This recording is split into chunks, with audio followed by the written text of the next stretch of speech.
విద్యార్థులందరికీ శుభోదయం అమ్మ. మనం ముందు పాఠ్యాంశాల్లో వ్యాకరణాంశాల్లో ఒకటైన అలంకారాల గురించి మనం చెప్పుకుంటూ అందులో శబ్దాలంకారాల్లో భాగమైన అనుప్రాస అలంకారం, అనుప్రాస అలంకారంలో భాగమైన వృత్యానుప్రాస అలంకారం, చేకానుప్రాస అలంకారం గురించి మనం తెలుసుకున్నాం. ఇప్పుడు ఈ యొక్క లాటానుప్రాస అనే అంశం గురించి తెలుసుకుందాం. లాటానుప్రాస యొక్క నియమాలు, దాని యొక్క ఉదాహరణల గురించి మనం ఈ వీడియోలో చూద్దామమ్మా. లాటానుప్రాస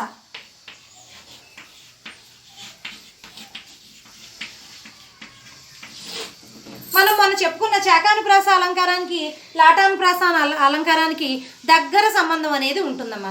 కొద్దిగా మీరు శ్రద్ధగా వినాలి, లేదంటే లాటానుప్రాస నియమాన్ని చేకానుప్రాసకి, చేకానుప్రాస నియమాన్ని లాటానుప్రాసకి అన్వయింపచేస్తారు. అందుకని జాగ్రత్తగా చూడండి. లాటానుప్రాస అలంకారం, లాటానుప్రాస అలంకారంలో కూడా రెండు హల్లుల జంటలు, రెండు హల్లుల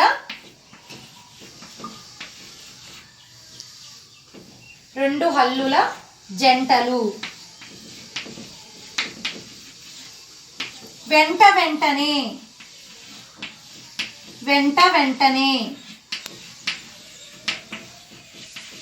వ్యవధి లేకుండా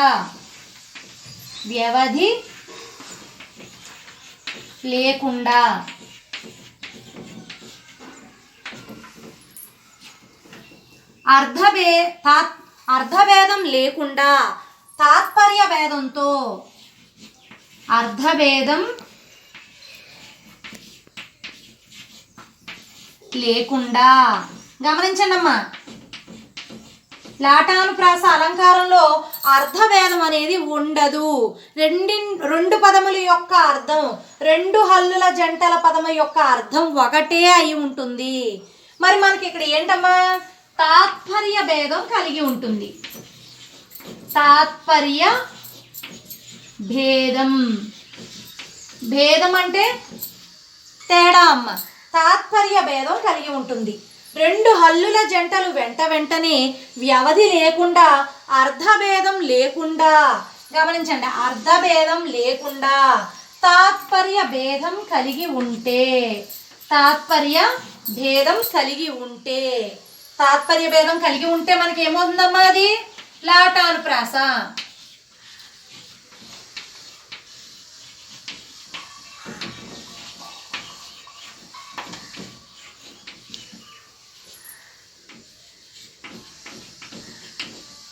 చూడమ్మా, లాటానుప్రాస అలంకారం రెండు హల్లుల జంటలు వెంటనే వ్యవధి లేకుండా, అర్ధభేదం లేకుండా తాత్పర్య భేదం కలిగి ఉంటే దాన్ని మనం లాటానుప్రాస అలంకారం అని అంటాం.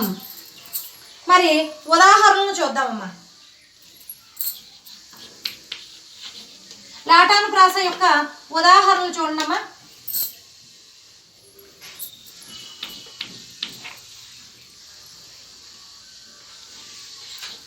మానవత్వం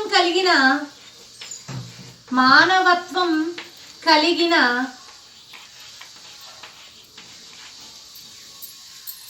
మనిషి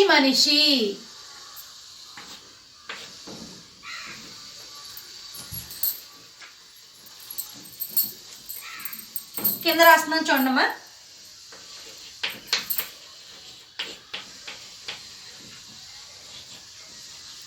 మానవత్వం కలిగిన మనిషి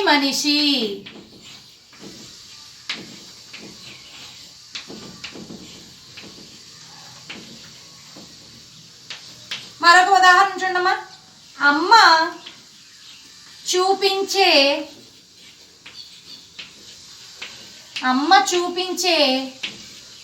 ప్రేమ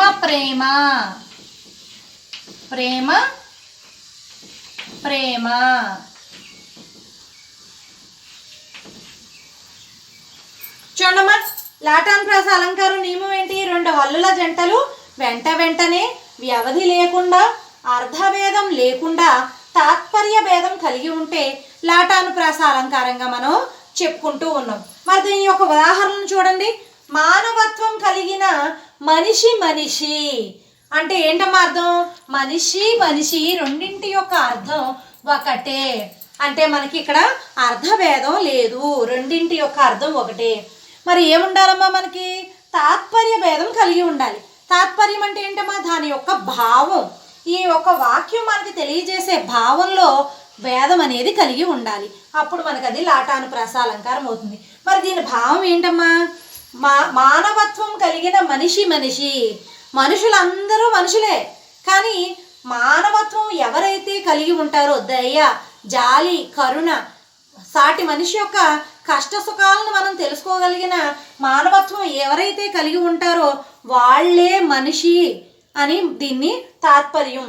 మానవత్వం కలిగిన మనిషి మాత్రమే మనిషి అనే అర్థాన్ని తెలియజేస్తూ ఉంటుందమ్మా. ఆ రకంగా ఈ రెండు పదాలు మనకి చూడడానికి ఒకే విధంగా ఉంటున్నాయి. రెండు హల్లుల జంటలు వెంటనే వస్తూ ఉన్నాయి, వ్యవధి లేకుండా వస్తున్నాయి, అర్థభేదం కూడా లేదు, రెండింటి యొక్క అర్థము ఒకటే. మరి తాత్పర్య భేదం కలిగి ఉంది. ఎవరైతే మానవత్వం కలిగిన మనిషి ఉంటాడో వాడే మనిషి అని మనకి తెలియపరుస్తూ ఉంది. మరి ఒక ఉదాహరణ చూడండమ్మా, అమ్మ చూపించే ప్రేమ. మరి అమ్మ చూపించే ప్రేమ మాత్రమే ప్రేమ అని ఎందుకు అంటున్నారు? ఈ సృష్టిలో అనేక బంధాలు ఉన్నాయి మనకి. అన్నదమ్ములు, అక్క చెల్లెళ్ళు, తండ్రి కూతుర్లు, తండ్రి కొడుకులు, తల్లి కొడుకులు, అనేకమైన భార్యాభర్తలు, అనేకమైన బంధాలు అనేవి మన చుట్టూ మన సమాజంలో ఉన్నాయి, మన కుటుంబంలో. అయితే అమ్మ చూపించే ప్రేమ మాత్రమే ఎటువంటి స్వార్థం లేకుండా, మన నుంచి ఏమీ ఆపేక్షించకుండా, మన బాగు కోసం అమ్మ ప్రతిక్షణం పరితపిస్తూ ఉంటుంది. కాబట్టి అమ్మ చూపించే ప్రేమయే ప్రేమ, స్వచ్ఛమైన నిష్కల్మషమైన ప్రేమ. అందుకనే ఆ ప్రేమని అమ్మ ప్రేమతో పోల్చేరు. అసలు సిసలైన ప్రేమ మనకి అమ్మ మాత్రమే చూపించగలదు అని. అటువంటి అమ్మని మనం ఎప్పుడు కూడా గౌరవిస్తూ విలువనిస్తూ ఉండాలమ్మా. అర్థమవుతుందా? చూడండి, మనం అనుప్రాస అలంకారాల్లో వృత్యానుప్రాస అలంకారం గురించి చెప్పుకున్నాం, చేకానుప్రాస, అదేవిధంగా లాటానుప్రాస గురించి కూడా చెప్పుకున్నాం. మనకి ఇంకా మిగిలింది ఏంటమ్మా, అంత్యానుప్రాస అలంకారం. చూడండి, తర్వాత మన వీడియోలో అంత్యానుప్రాస అలంకారం గురించి చెప్పుకుందాం. మీరు ఏ విధంగా అయితే చేకానుప్రాస అలంకారం యొక్క ఉదాహరణలు రాశారో అదేవిధంగా ఈ లాటానుప్రాస అలంకారం యొక్క కూడా మరికొన్ని ఉదాహరణలను మీరు మీ పాఠ్యపుస్తకం నందు పొందుపరచండి.